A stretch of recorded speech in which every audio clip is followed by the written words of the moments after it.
Cricket board যা আশা করেছিলাম তা করছেন।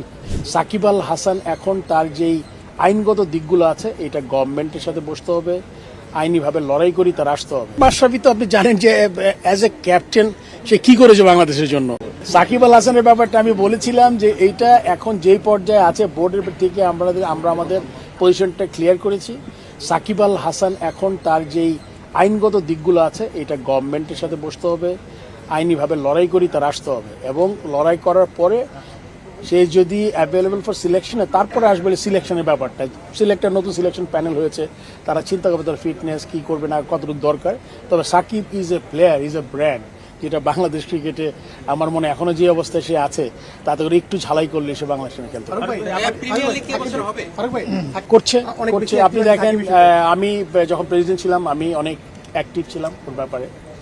এটা আমি অনেক জিনিসই পত্রিকায় আসে নাই বা আপনার ইলেকট্রনিক প্রিন্ট মিডিয়াতে আমি বলিনি, বাট আমি খুবই অনেক চেষ্টা করেছিলাম। আমি চেষ্টা করেছিলাম পুরোপুরি ক্রিকেটিভ পয়েন্ট অফ ভিউ থেকে। আমি চিন্তা করেছিলাম একটা ছেলে 17 বছর বাংলাদেশকে এমন জায়গায় নিয়ে গেছে অ্যাজ এ ক্রিকেটিং নেশন, আমরা we are indebted to him.